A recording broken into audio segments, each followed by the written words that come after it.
What do we learn from encountering the universe?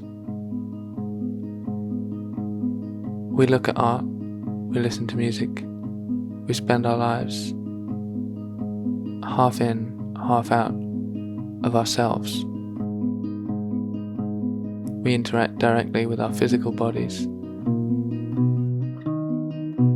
We interact with our minds. The work I'm making, the work I'm striving to make, interacts with both the physical and the cognitive, both the mind and the body. It's very difficult for me to be able to show that. Somehow I can say it in words. At some point the words fall away. Today, I want to talk about the wordlessness of creativity. I want to speak about the unnameable essence behind art.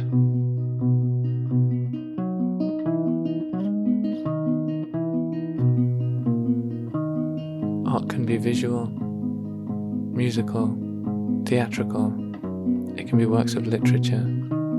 It can be shadows cast on walls made by people. Art can exist in the universe in all kinds of places.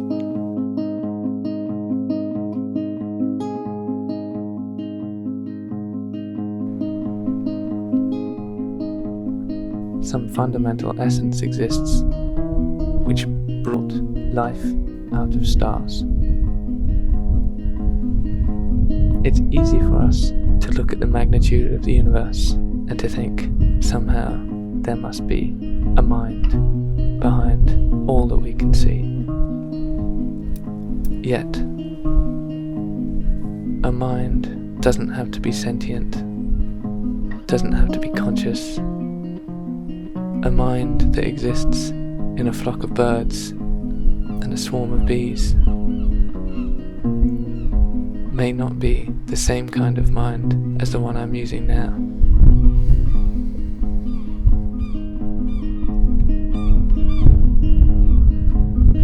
I nurture a painting. I spend energy drawing. I take the time to pick the right words, the right colors, the right tools. There's some essence in me which is attracted to an essence that I feel.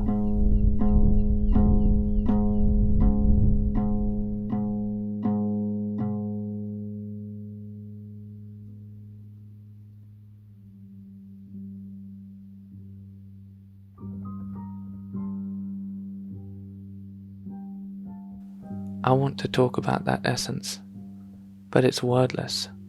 I want to fix on it, but it escapes. I want to trap it down so I can show it to you and prove it's there.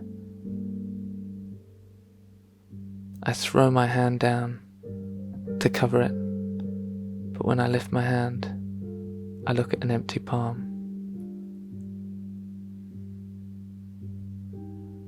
It's as easy to trap a moment as it is to pin down.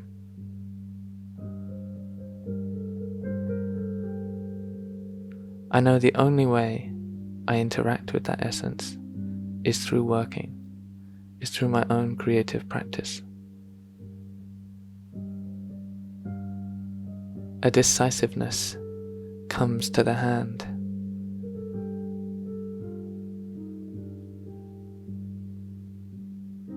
Some sure sense comes to the fingertips. My eye translates perfectly what it sees through my arm. My body remembers and reflects the world as it's felt it.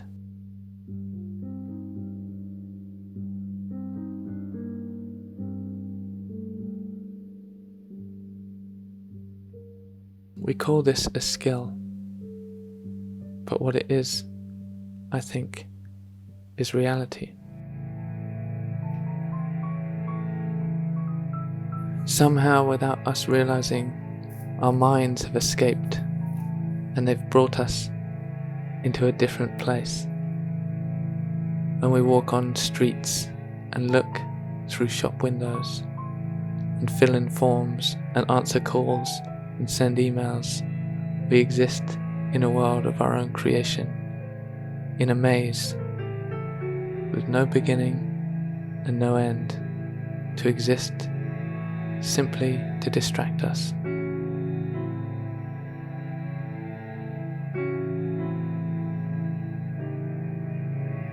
Six, 7, 8, 9, 10.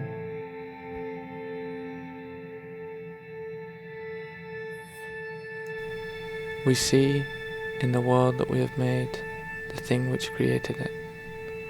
Like all creations, it's come from something and it exists to transform again.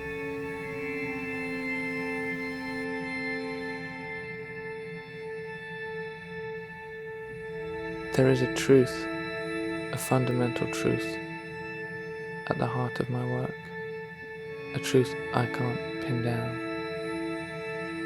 I know that if I follow that truth, the thing I create will have that truth in it.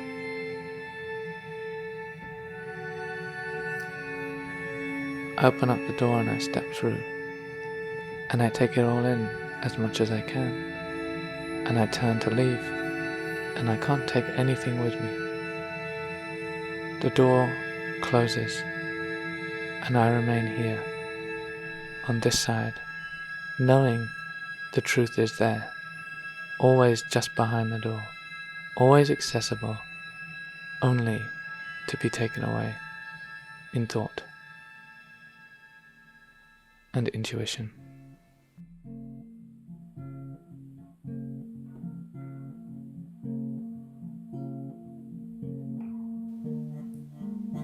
Which path leads us there? Which path takes us to that place? Each of us creating a road with every step they take. Each path a machine for that being, a device taking us from one place to the next, moving us from one to another, to another, to another. Each of us exists as some vehicle that spins endlessly, passing through feeling and emotion, through distraction, through knowledge, in an enormous cloud of possibilities, in an endless, abundant essence of truth.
Thank you for listening to this episode. I hope you enjoyed it. I certainly enjoyed making it. I'd like to add that the fantastic music was created by Toma Sapir, or at least supplied by Toma. Thanks, Toma. I hope I did it justice.